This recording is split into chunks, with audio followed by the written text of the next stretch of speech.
Are we recording now? We are. All right.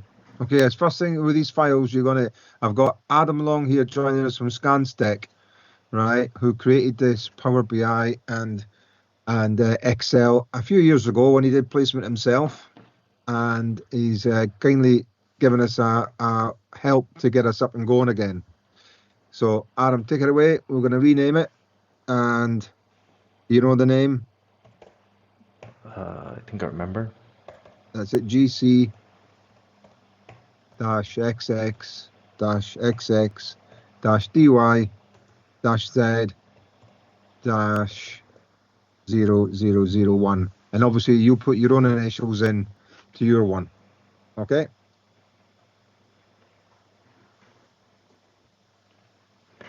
So we've got a blank Excel. Okay, and Adam's just going to run through. We've got two workbooks there. We've got a daily diary entry and a pick list. Okay, the pick list is where you're going to have your information that you're going to fill out, and the diary is where you're going to create your diary. So you just click back on diary,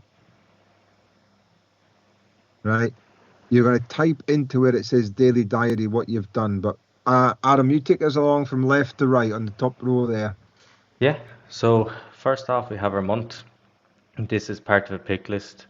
So once you get down to the end of the 12 weeks, you can start to add in your own months and your own weeks.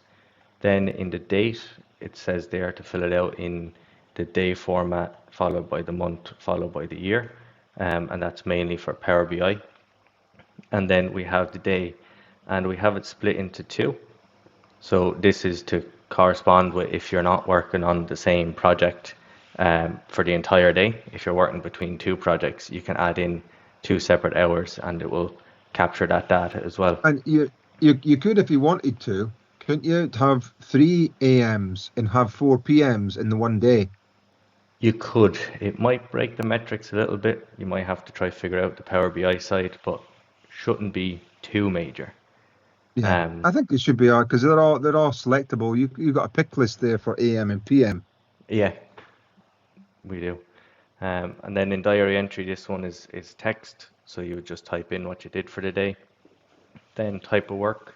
We have some examples here. So you pick team meeting with client 1 working on project. Let's say 1 in location 1 and worked with colleague 1 for 4 hours.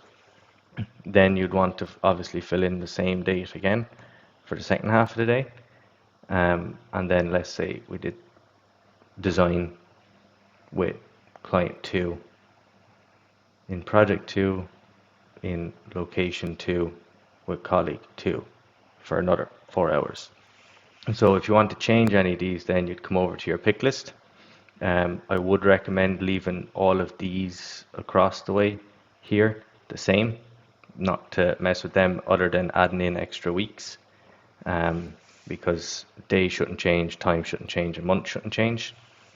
But then if we wanted to add in extra people, so let's say I wanted to add Gordon here to the worked with, add him here. Now you have to make sure this table in the background goes with whatever you're typing. So if there's an empty space, this will break Power BI. So you want to make sure that the table moves down with everything that you're adding in. And then you'll want to change the data validation in the data tab. Do you want to just show it first there before changing data validation? And just show that it's not there. Oh, sorry, yeah. So I've added Gordon, but he's not there.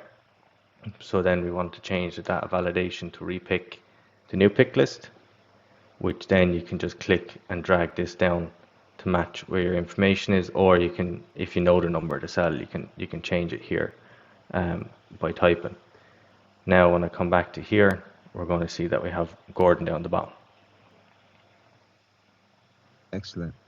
Right. So to go back to the pick lists, that's adding somebody on.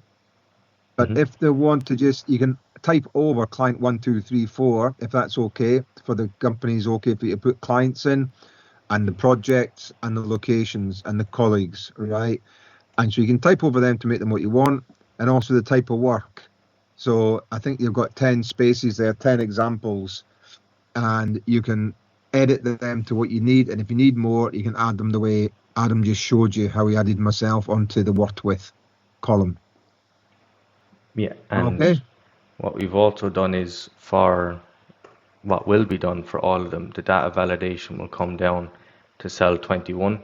So only if you exceed 21 cells, then you'll have to change the data validation. But we're going to try future-proof it a little bit by changing the data validation now. So it's just making sure that this table comes with the Excel. Well, it comes with the typing. Okay, perfect. Okay, so that's a really simple run through on the table. Really the only key thing is that adjusting the data validation if you need to. And so you're going to save that as your name. So you've got a couple of examples in there, haven't you? Let me just have a look there at the top. You've got 2 lines in. Okay, and you can type a little diary entry in for me, you know, twiddle these thumbs or something, you know.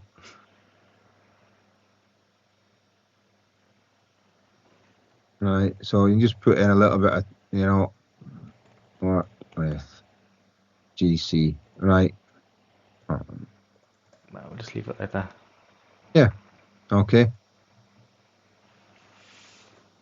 And then the other thing is if you are going over the 12 weeks and you're continuing to work on, to again just make sure that this table progresses with the dates that you're working.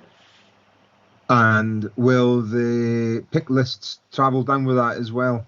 No, you'll have to, well, they do, yeah. I haven't gone to, well, some of them, but that's not we'll just too check that when complicated. we'll check that when we're done, because we'll have 20 weeks in the system.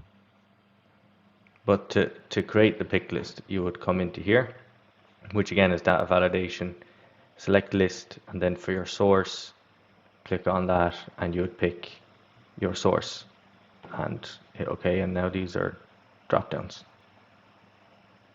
Okay, just do that again on another one.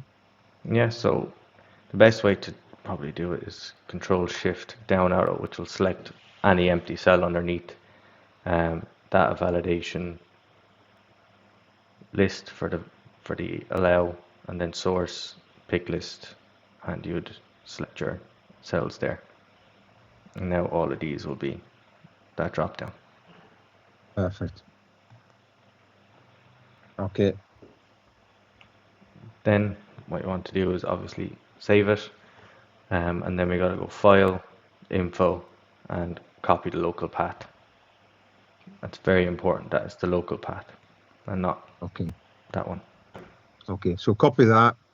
Okay, and now we're going to stop this recording and do another one in Power BI. So we're going to go and open up Power BI. You need to close Excel before opening up Power BI. Okay, or it won't pick up the data. Okay.